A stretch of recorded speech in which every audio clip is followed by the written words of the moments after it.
Bismillahirrahmanirrahim. Jangan lupa subscribe ya. Rokok ini haram dalam Islam.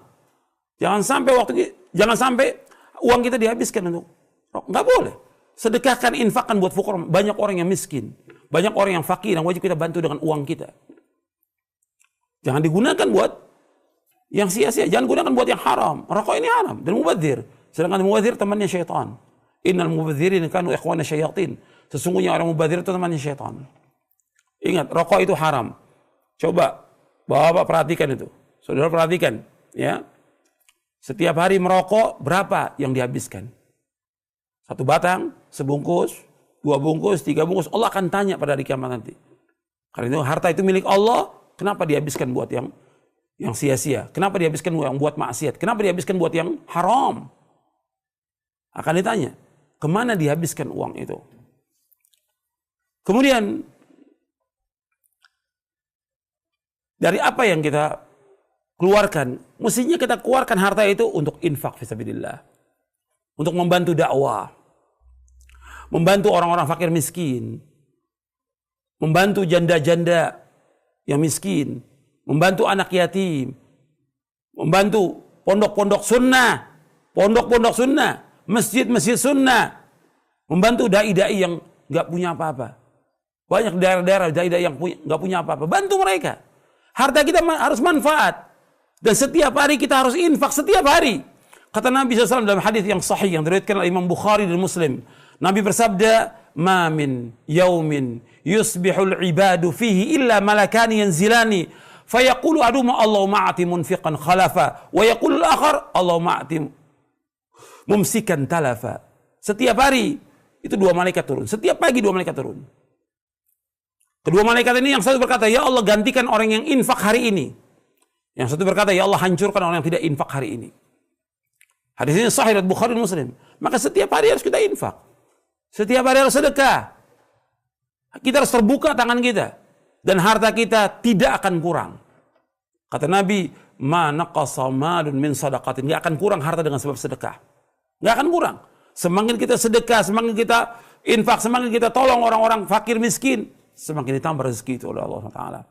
Maka uang yang kita keluarkan harus jelas.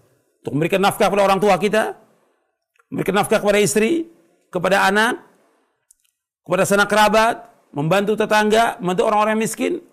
Kalau perbuatan baik, ganjarannya akan terus mengalir sampai hari kiamat nanti.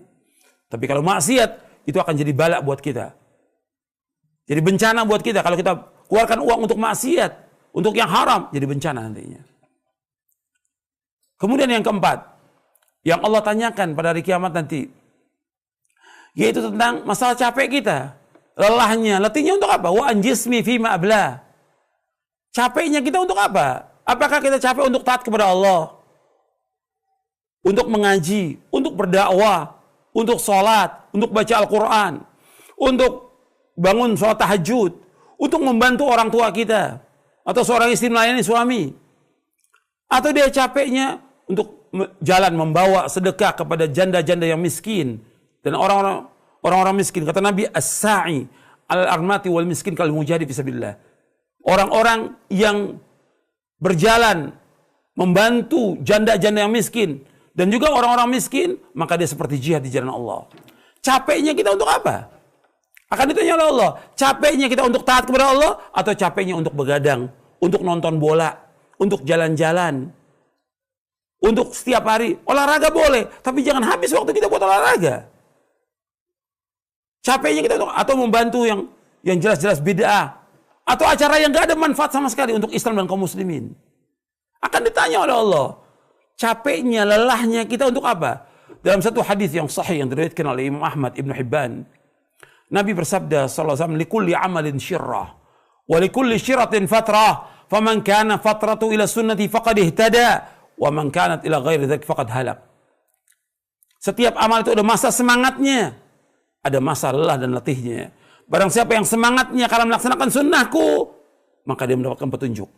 Barang siapa yang lelahnya, letihnya, semangatnya bukan karena sunnahku, faqad halak, maka dia telah binasa. Tinggal kita lihat semangatnya kita, lelah kita dalam melaksanakan ibadah kepada Allah, ketaatan kepada Allah, menjalankan perintah Allah, Atau karena apa? Kita akan ditanya oleh Allah, capeknya, lelahnya, letihnya kita untuk apa? Itu tubuh kita akan ditanya oleh Allah tentang capek, lelah, dan letihnya. Jadi 4 pertanyaan ini kita renungi di akhir tahun dan di awal tahun, setiap pekan, setiap bulan kita renungi 4 pertanyaan ini. Kita ingat dan kita amalkan. Yang pertama, ya tentang umur kita dihabiskan untuk apa? Yang kedua, tentang ilmu. Kita nuntut ilmu atau tidak dan diamalkan atau tidak ilmu kita. Yang ketiga, harta. Dari mana kita peroleh dan kemana dihabiskan. Dan yang keempat, Allah akan tanya tentang capeknya, lelahnya, letihnya untuk apa. Mudah-mudahan yang saya sampaikan yang bermanfaat untuk saya dan semua yang ada di Radio Roja dan di TV Roja ini dan semua pemirsa dan semua yang mendengarkan kajian ini. Mudah-mudahan bermanfaat untuk kita semuanya. Dan mudah-mudahan Allah mengampuni dosa-dosa kita, menunjuki kita di jalan yang lurus, dan Allah memberikan taufik kepada kita untuk melakukan amal-amal saleh dan menjauhkan perbuatan dosa dan maksiat. Dan mudah-mudahan Allah memberikan hidayah kepada kita dan kepada keluarga kita untuk terus berpegang kepada Al-Quran wa sunnah ala fahmi salaf sampai kita diwafatkan oleh Allah Taala.